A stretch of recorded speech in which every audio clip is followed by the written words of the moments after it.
So more of the ideas here in Chapter 4 talking about human learning. Well, the first idea here is the idea of transfer, interference, and overgeneralization.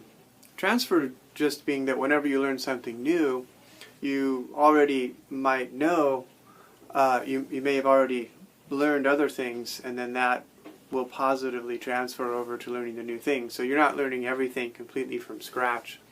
As far as languages, of course, when you learn a second language, you already have learned a first language, so you know what language is and basically how language works, so you just kind of have that background. Now, if you've already learned a second language, and now you want to learn a third language, there's a lot more positive transfer, because now you really know how to learn a second language, which is, as we know, a very different process than when you learned your first language. And so you're not completely starting from scratch. Now, as far as negative transfer, that's when the thing you're learning is so different from anything you've learned before that it actually kind of works against you. It could almost be compared to if you've already learned to play it like paddle tennis or ping pong, and now you're trying to learn how to play tennis.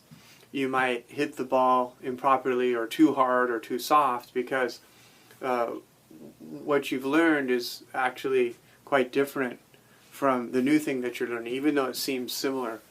And so it could start having, a negative effect.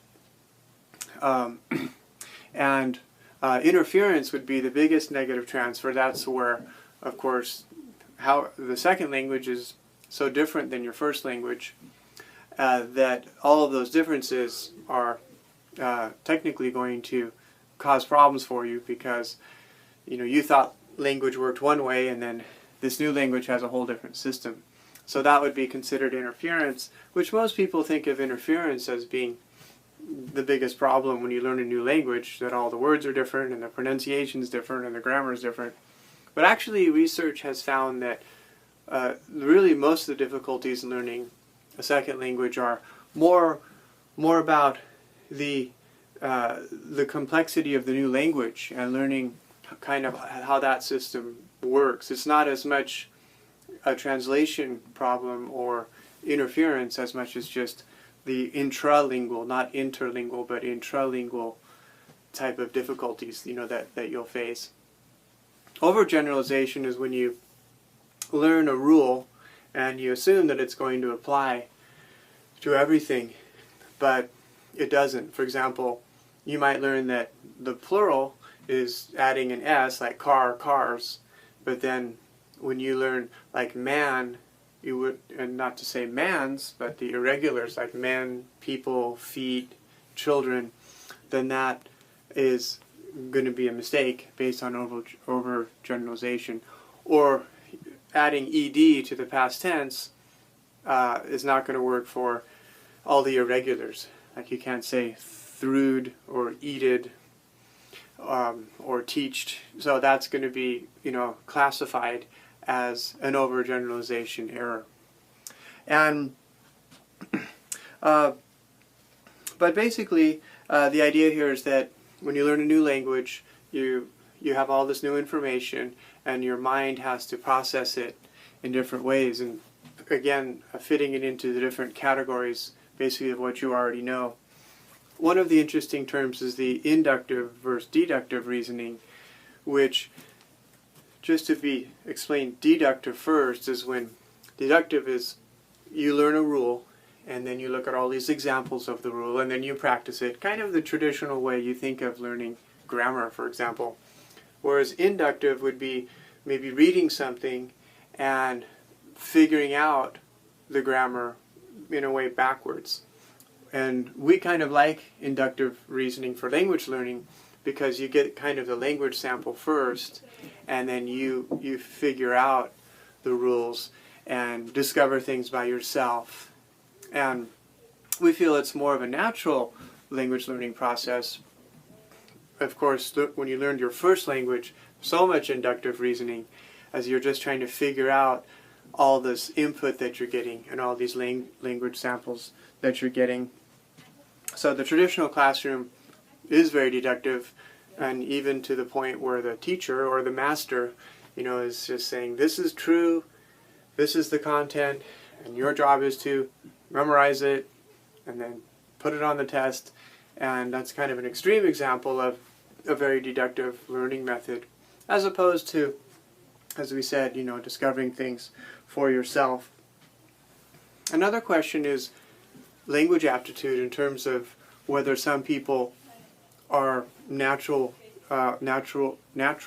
language learners, and they seem to have a knack for learning their first language and also foreign languages. And what type of person, what type of skills does that take? Is it a person has a good memory, a person who is not afraid to take risks, might be a person with language, like a very social person who likes to meet people and interact a lot. Because we think of a quiet or shy person, we think of them having limitations when they're trying to learn conversation. Although we've learned that quiet and shy people have other strengths in terms of reading and writing and studying a lot and not having to interact and be as social, and maybe having a little more time just to study by themselves. And we have found that every type of person can learn foreign language. But we're also just trying to identify, again, what makes a good language learner. Is it a technical ability, kind of mathematical, as someone struggles with grammar and rules, or is it much more of a holistic, almost artistic skill, where it's all about ideas and reading people's body language and expressing things in a creative way? So we see, language takes all kinds of different skills. But we do know that, as we've mentioned before, learning language does require making a lot of mistakes. So you have to kind of have that tolerance. Not understanding things right away. There's a lot of frustration in learning that skill. Like, as we said, similar to the frustration you have when you learn musical instruments and sports and things that require you to kind of slowly build up that natural ability. There's also something called emotional intelligence, which is someone's ability to just get along with people and communicate and be sensitive to other people, respecting other people. And that can go a long way when you're learning a foreign language as well. So Howard Gardner has come up with the multiple intelligences, where he identifies 8 different types of intelligence, kind of showing that everyone has intelligence, even if they don't get good grades in school, because school is usually based on either mathematical intelligence or linguistic intelligence.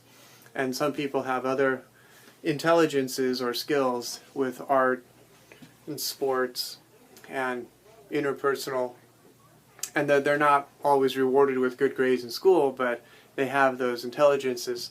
And all of them, as far as language learning, can benefit someone as well.